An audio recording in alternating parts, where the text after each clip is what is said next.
Resistors में आग क्यों लग जाती है? इनके इतने सारे प्रकार क्यों होते हैं? इन स्ट्रिप्स का क्या मतलब है और रेजिस्टर्स काम कैसे करते हैं? इन सभी चीजों के बारे में मैं आज इस वीडियो में बताने वाला हूं। रेजिस्टर क्या होता है? रेजिस्टर्स कुछ ऐसे दिखते हैं। इनके कई आकार और प्रकार होते हैं। इन्हें इस सिंबल से दर्शाया जाता है, जिसे आप यहाँ इन इंजीनियरिंग ड्राइंग्स में देख सकते हैं। अगर हम इस एलईडी को लें और इसे 9 वोल्ट की बैटरी से जोड़ें, तो यह तुरंत खराब हो जाएगी। एलईडी के अंदर एक पतली तार होती है और बैटरी उसमें बहुत ज्यादा इलेक्ट्रॉन भेजने की कोशिश करेगी तो वह टूट जाएगा। इसलिए हम इलेक्ट्रॉन्स का करंट कम करने के लिए एक रेजिस्टर लगा देते हैं। रेजिस्टर एलईडी को सुरक्षित रखने के लिए सर्किट में से ऊर्जा को हटाता रहता है। यह वास्तव में इलेक्ट्रिकल ऊर्जा को ऊष्मा में बदलकर उसे बाहर निकाल देता है। रेजिस्टर्स इलेक्ट्रॉन्स के प्रवाह को मुश्किल बनाते हैं, इसलिए वे सर्किट में रेजिस्टेंस जोड़ते हैं। रेजिस्टेंस इस बात की माप होती है कि किसी पदार्थ में से इलेक्ट्रॉन्स कितनी आसानी से प्रवाहित हो सकते हैं और हम इसे ओम्स की इकाई में मापते हैं। कई लोगों को गलतफहमी होती है कि रेजिस्टर स्पीड बम की तरह काम करते हैं और इलेक्ट्रॉन्स के प्रवाह को केवल कुछ देर के लिए कम करते हैं, लेकिन असल में रेजिस्टर्स कुछ ट्रैफिक जाम की तरह काम करते हैं और बहने वाले इलेक्ट्रॉन्स की संख्या को सीमित कर देते हैं, जबकि इलेक्ट्रॉन्स की गति में कोई बदलाव नहीं आता। पाइप में बहने वाले पानी को याद कीजिए। उसका बहाव बहुत आसान होता है, लेकिन अगर हम पाइप को आधा ब्लॉक कर दें तो पानी उससे टकराएगा और पानी बहना मुश्किल हो जाएगा और हमें बल लगाकर उसे अवरोध में आगे बढ़ाना पड़ेगा। यही बात इलेक्ट्रिसिटी के साथ भी है। इलेक्ट्रॉन्स एक तार से होकर आसानी से बह सकते हैं, लेकिन अगर हम रेजिस्टर लगा दें तो इलेक्ट्रॉन्स टकराएंगे और उनका बहना मुश्किल हो जाएगा और इसलिए करंट सीमित हो जाएगा। रेजिस्टर में वोल्टेज ड्रॉप भी होता है। ये टकराव गतिज ऊर्जा को ऊष्मा में बदल देते हैं और इसलिए रेजिस्टर्स गर्म हो जाते हैं। आप में से अधिकांश लोग इन रेजिस्टर्स को पहचानते होंगे। ये है metal film resistor, carbon film resistor या कार्बन कॉम्पोजिट रेजिस्टर। ये कैसे काम करते हैं ये मैं इसी वीडियो में बाद में बताऊंगा और आप खुद से कुछ सर्किट्स बनाने की कोशिश भी कर सकते हैं। ये सारे छेद के जरिए कनेक्ट किए जाने वाले रेजिस्टर हैं, जिन्हें हम प्रोटोटाइप बोर्ड में लगा सकते हैं या प्रिंटेड सर्किट बोर्ड में सोल्डर कर सकते हैं। सर्किट बोर्ड्स में आमतौर पर कंपोनेंट्स पर लेबल लगे होते हैं ताकि हम उनकी स्थिति पहचान सकें। हम इन्हें थोक में सस्ते में खरीद सकते हैं। ऐसा करना इलेक्ट्रॉनिक्स सीखने और गलतियां करने के लिए अच्छा रहता है। मैं नीचे डिस्क्रिप्शन में लिंक दूंगा जिस पर जाकर आप इन्हें खरीद सकते हैं। इनमें एक तय रेजिस्टेंस होता है और रेजिस्टर की तरह रंगीन पट्टियां होती हैं जो रेजिस्टेंस का मान दिखाती हैं। मैं इस वीडियो में इसे पढ़ना भी सिखाऊंगा।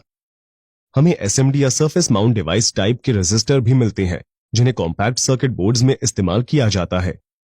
इन्हें सीधे सर्किट बोर्ड के मेटल पैड सोल्डर कर दिया जाता है। हम सोल्डरिंग आयरन या सोल्डर पेस्ट का प्रयोग कर सकते हैं, लेकिन कुछ इतने अच्छे होते हैं कि उनके लिए विशेष मशीन की जरूरत होती है। इसमें तय रेजिस्टेंस होता है और सबसे ऊपर एक संख्या दी होती है जो रेजिस्टेंस का मान दिखाती है। मैं इसे पढ़ने का तरीका इसी वीडियो में आगे बताऊंगा। इन सब में रेजिस्टेंस का मान तय है, लेकिन हमें वेरिएबल रेजिस्टेंस वाले रेजिस्टर भी मिल सकते हैं। हमें पोटेंशियोमीटर्स और रियोस्टैट्स की तरह मैनुअल रूप से एडजस्ट किए जाने वाले रेजिस्टर मिलते हैं, जिन्हें हम डायल की मदद से एडजस्ट कर सकते हैं। इसके अलावा कुछ ऑटोमेटिक वर्जन भी होते हैं, जैसे थर्मिस्टर्स, लाइट डिपेंडेंट रेजिस्टर्स, वेरिस्टर्स आदि। इन सभी रेजिस्टर्स में अधिकतम रेजिस्टेंस, वोल्टेज और पावर की रेटिंग होती है। रेजिस्टर ऊष्मा पैदा करते हैं और एक बिंदु ऐसा होता है जिस पर वे पर्याप्त मात्रा में ऊष्मा बाहर नहीं निकाल पाते। तापमान इतना बढ़ जाता है कि सुरक्षा परत में आग लग जाती है और रेजिस्टर भी जल जाता है। लेकिन मेरे पास आपके लिए एक सवाल है, रेजिस्टर को इस एलईडी के पहले लगाना चाहिए या बाद में? आप मुझे कमेंट सेक्शन में लिखकर बताइए और मैं आपको वीडियो के अंत में इसका जवाब दूंगा। रेजिस्टर्स कैसे काम करते हैं? आइए देखें कि विभिन्न प्रकार के रेजिस्टर्स कैसे काम करते हैं और उनकी बनावट कैसी होती है। कार्बन कॉम्पोजिट रेजिस्टर्स को कार्बन या ग्रेफाइट जैसे कंडक्टिंग मटेरियल और क्ले जैसे इंसुलेटिंग पाउडर से बनाया जाता है। इससे ठोस कोर बनता है, फिर हम हर सिरे पर मेटल कनेक्टर लगा देते हैं। यह एक इंसुलेटिंग केस से घिरा होता है। इलेक्ट्रॉन ठोस कोर से होकर बहते हैं। यदि हम किसी रेजिस्टर के अंदर देखें तो हम बीच में एक ठोस कोर, सिरों पर कनेक्टर और इंसुलेटिंग केस देख सकते हैं। आमतौर पर अब इनका प्रयोग नहीं होता है, क्योंकि नए जमाने के रेजिस्टर्स बेहतर काम करते हैं, स्थिर होते हैं और ज्यादा समय तक चलते हैं। कार्बन फिल्म रेजिस्टर्स बहुत आम है और बनाने में सस्ते पड़ते हैं। उनमें एक सिरेमिक कोर होता है जिस पर कार्बन की पतली कोटिंग की जाती है। एंड कैप्स में मेटल कनेक्टर जुड़े होते हैं और ये सब एक इंसुलेटिंग केस के अंदर होता है। रेजिस्टेंस के मान को नियंत्रित करने के लिए कार्बन की परत में हेलिकल ग्रूव यानी पेचदार खांचे काटे जाते हैं। इससे इलेक्ट्रॉन्स के लिए संकरा पाथ बन जाता है और हेलिकल कट की पिच बदलने में हम पाथ की लंबाई बढ़ा सकते हैं और चौड़ाई घटा सकते हैं। इस तरह रेजिस्टेंस बढ़ जाता है।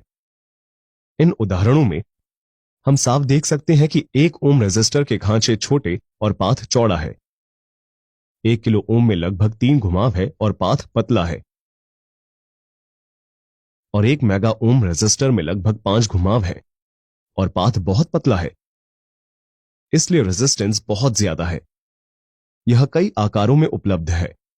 रेजिस्टर जितना बड़ा होगा उतनी ही अधिक ऊष्मा क्षय होगी क्योंकि सतह का क्षेत्रफल अधिक है। तो जितना बड़ा रेजिस्टर उतनी अधिक पावर रेटिंग।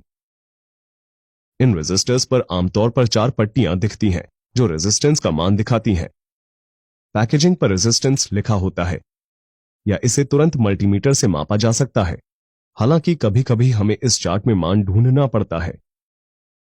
हमारे पास 2 अंक, एक मल्टीप्लायर और एक टॉलरेंस बैंड है। टॉलरेंस बैंड बाकी पट्टियों से अलग है। हम पहली पट्टी से शुरू करेंगे जो कि भूरी है, तो यह 1 है। दूसरी पट्टी काली है जो 0 है। तीसरी पट्टी मल्टीप्लायर है जो भूरी है, तो यह 10 है। इसका मतलब 1 और 0 हुआ 10 और इसमें 10 का गुणा करने पर हमें 100 ओम्स प्राप्त होगा। आखिरी पट्टी टॉलरेंस है। यह सुनहरी है जिसका मतलब प्लस या माइनस 5% है। यह निम्नतम 95 ओम्स और अधिकतम 105 ओम्स हो सकता है। मल्टीमीटर से मापने पर रीडिंग 98.2 ओम्स आती है। क्या आप इसका रेजिस्टेंस निकाल सकते हैं? मुझे कमेंट सेक्शन में बताएं और मैं वीडियो के अंत में इसका उत्तर दूंगा। मेटल फिल्म रेजिस्टर्स बहुत आम है। उनमें एक सेरेमिक कोर होता है जिस पर मेटल की पतली कोटिंग की जाती है। एंड कैप से मेटल कनेक्टर जुड़े होते हैं और यह सब एक सुरक्षा कोटिंग से ढका होता है। रेजिस्टेंस बढ़ाने के लिए मेटल की परत में घुमावदार यानी हेलिकल खांचे काटे जाते हैं। इससे पाथ की लंबाई बढ़ जाती है, मोटाई कम हो जाती है, जिससे इलेक्ट्रॉनों का टकराए बिना बह पाना कठिन हो जाता है। इसलिए रेजिस्टेंस बढ़ जाता है। हम देख सकते हैं कि इस 10 ओम रेजिस्टर का पाथ बहुत चौड़ा और छोटा है, इसलिए रेजिस्टेंस कम है। यदि हम इसकी तुलना 1 मेगा ओम रेजिस्टर से करें जिसका पाथ बहुत पतला और लंबा है, तो देख सकते हैं कि इसका रेजिस्टेंस बहुत अधिक है।